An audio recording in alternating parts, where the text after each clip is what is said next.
Good morning. In June of 1987, I went on a 3-week trip to China with U.S.-China People's Friendship Association. The purpose of the trip was to see aging facilities and agencies in major cities in China and learn how they were dealing with their aging population. Instead, every day we visited some sort of factory: jade, pearls, ceramics, and always a friendship store, full of items for tourists to buy. We did see a few aging facilities in elementary schools. The guides were always very concerned that we all stay together, which was frustrating for me since I wanted to wander around and talk with people. The few times I did some exploring were with the 15-year-old grandson of the tour leaders. We did manage to do a bike ride and walk around a small neighborhood, but it was difficult to find time to explore. I felt watched and a bit trapped. The only place I could be alone was in the bathroom in our hotel. One day, we visited a university that trained teachers. We were able to talk with the students, but one young woman I talked with told me she didn't want to be a teacher. She wanted to work in the tourist business, but she had no choice. She was told by the government what her career would be. As a teacher myself, I felt sorry for her and for her future students. On our boat trip through the Three Gorges, I was able to talk with a man whose job was to steer the boat up and down the river. He actually lived and had a family in another city. He only saw them every 3 weeks. He would have liked to have another job so he could live at home with his family, but he said that wasn't possible. I came home just before the 4th of July that year. I remember feeling so grateful for the freedoms I had to choose what work to do, to live wherever I wanted, to explore places openly, and to enjoy family and friends. Instead of feeling critical about our country, I appreciated living here. In 1994 and 95, I tutored a small group of Chinese graduate students at MSU in English. I was impressed with their understanding of English grammar since they knew rules that I didn't even know. I got to know them pretty well and was surprised to discover that several of them had served in the Red Guard. When we discussed politics, they told me they had no interest in it. What they wanted was the freedom to choose a career and make money. They wanted economic freedom, but they didn't care about political freedom. At this time in our country, after viewing the January 6th hearings, I fear for our democracy. It seems that we have lost sight of what makes democracy function well: the rule of law, free and fair elections, civil discourse during disagreements, and a Congress which places the welfare of the whole above personal gain and power. I am appalled at the harassment of our civil servants who serve on election boards and in state government.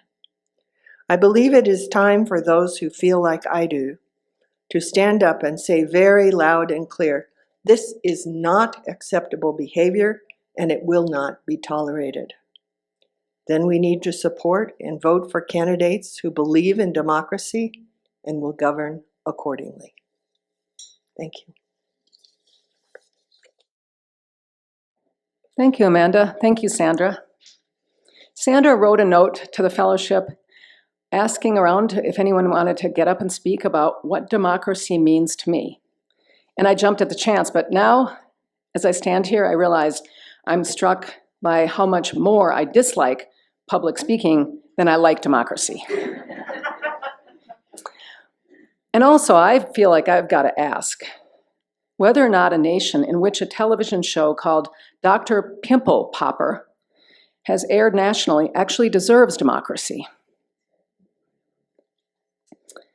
The ideal of democracy and the gruesome reality of the American political system seem to me like alienated relatives. You know you've got to see each other, you're kind of over the whole idea of the appearances, but you're still putting in time. For me, democracy is a lifeboat. Our American political system is a pirate ship. Democracy is your grandmother's minestrone. The American political system is Taco Bell's Crunchwrap Supreme.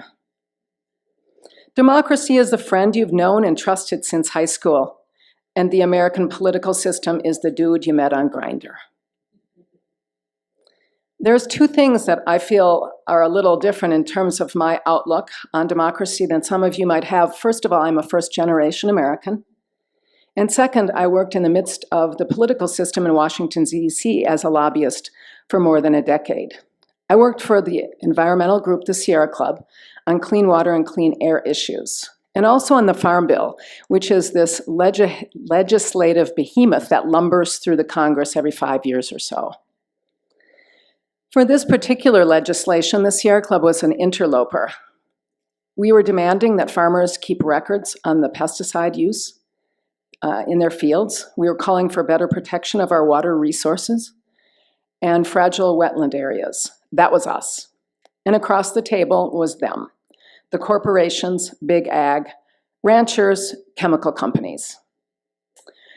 Us and them takes shape, and it's, I think, a deeply rooted part of human nature, and it's alive and well in the American political system.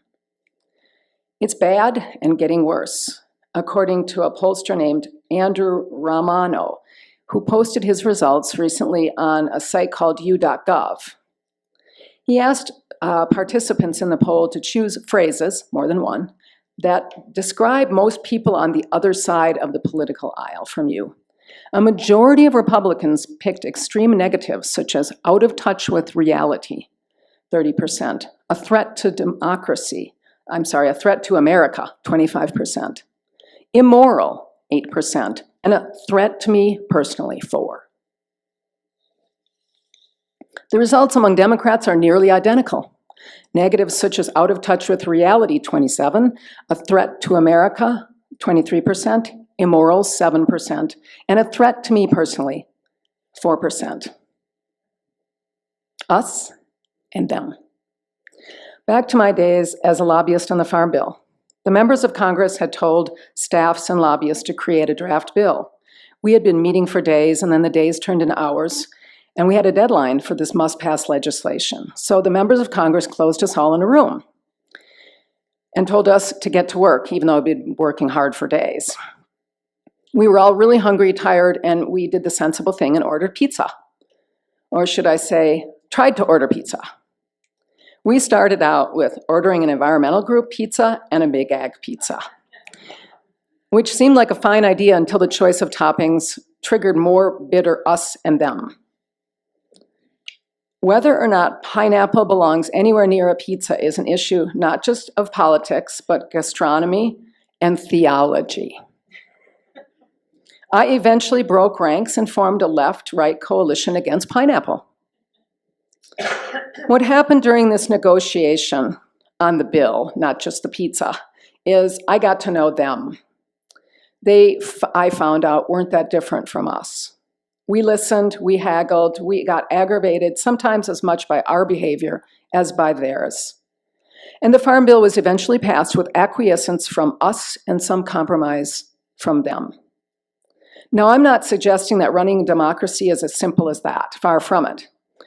Today, we are faced with tribalization, domestic terrorism, income inequality, language police, the police, human rights abuse, white nationalism, woke social media mob rule, the power of incumbency, assaults on the press, undermining of elections, packing of courts, gerrymandering, low voter turnout, arrogance of unelected experts, disappearance of civility, disappearance of civic education, weakened community involvement, and a societal chaos that is the only air that totalitarianism can breathe. Not to mention Dr. Pimple Popper. Today, democracies around the world are dwindling in number. Authoritarians have risen to power, but we've been here before. In 1937, the New Republic argued that, quote, "At no time since the rise of political democracy have its tenets been so seriously challenged as they are today." They ran a series on the future of democracy. featuring the question, do you think that political democracy is now on the wane? To several of the world's greatest writers. Only the Italian philosopher Benedetto Croce took issue with the question. Quote, I call this kind of question meteorological, he grumbled. It's like asking, do you think it's going to rain today? Had I better take my umbrella? The trouble, Croce explained, is that political problems are not external forces beyond our control. They are forces within our control. He said, we need solely to make up our own minds and to act. But how? In The New Yorker, historian Jill Lepore wrote, it is a paradox of democracy that the best way to defend it is to attack it, or to ask more of it by way of criticism, protest, and dissent. So we will criticize, we will protest, we will dissent. I'll see you out there, rain or shine. Thank you. I'll start with a quick note about America the Beautiful. The order, starting with that verse about heroes proved, is the way that Ray Charles performed it. And I'm probably not going to sing the verse about pilgrim feet beating a thoroughfare for freedom through the wilderness. We didn't sing that one today. But anyway, we've all heard that quip by Winston Churchill that democracy is the worst form of government except for all the others. He wasn't quite as cynical as that sounds. He went on to say, there is broad feeling in our country, meaning Great Britain, that the people should rule and that public opinion expressed by all constitutional means should shape, guide, and control the actions of officials, who are their servants and not their masters. I agree with Amanda about democracy being in peril, especially as we've learned through the January 6th hearings. And perhaps one reason is that the other dominant strain in political discourse recently has been freedom. We've all seen those people shouting basically, but my freedom, about things like wearing masks, getting vaccinated, carrying guns. Democracy and freedom work in very different, almost opposite dimensions. Freedom, which is important, but freedom is what I feel or claim as an individual. Democracy is about what we do together. The first word of the Constitution is we. We, the people, in order to form a more perfect union, establish justice, ensure domestic tranquility, provide for the common defense, promote the general welfare, and secure the blessing of liberty to ourselves and our posterity, do ordain and establish this Constitution for the United States of America. All those generous sayings, union, justice, domestic tranquility, common defense, general welfare, those name our honorable intentions to each other. Kathryn shared evidence of how polarized we are these days. Members of each political party view the other as, well, dangerous. And yet, to preserve our democracy, we must somehow find, if not a center, at least some core beyond individual grievances. One way we might make room for more agreement is to think more carefully about language we use in political discourse. I've been reading recently about Frances Perkins, who was Franklin Roosevelt's Secretary of Labor. And when she was talking about Roosevelt's communication, she gave an example of how he reworked a draft that she had prepared at his request about Social Security. She wrote, "We are trying to construct a more inclusive society." Now, I can hear almost everybody in this room saying exactly those same words. But when FDR gave the speech on the radio, he said, "We are going to make a country in which no one is left out." What a difference. Same point, different words. I think our political language, especially among progressives perhaps, has gotten so thoroughly wonky as to be almost meaningless. It comes preformed without real meaning for people's lives. FDR's wording wasn't poll tested. They didn't run that speech through focus groups. He just brought it out of, he brought the thinking and the words out of the political stratosphere right down to earth. Both Amanda and Kathryn closed with a call to action, reminding us that we have to work for our democracy. We do. Voting is necessary, but not sufficient. We also have to work for candidates, give them money, inform ourselves about issues, make our positions and values known, and speak at public meetings. And speaking of speaking at meetings, when I testified in the Zoom hearing the other day about allowing changes to gender markers on Montana birth certificates, I concluded with, "Thank you for listening," as a reminder that I expect government officials to actually listen to citizens. Many other speakers in that long hearing, and there was only one person who wanted the brutal change and everybody else said, no, let's keep it easy for people. But the other people said, thank you for the opportunity to speak. The opportunity to speak should be taken for granted. It's in the Montana Constitution, after all. It's not a gift from officials to the public, for which we should grovel and be grateful. Instead, government officials in a democracy are, or should be, obligated to listen. So in future, anytime I'm going to speak on an issue, I'm always going to end by thanking the officials for listening. That sounds cranky, and there's too much of that already. So on this July 4th weekend, as we fly the U.S. flag outside, I want to close with words from the poet William Stafford that aren't wonky or technical, just deeply true. In his poem, Report to Crazy Horse, he says, "In your life you saw many strange things, and I will tell you another. Now I salute the white man's flag. But when I salute, I hold my hand alertly on the heartbeat and remember all of us and how we depend on a steady pulse together.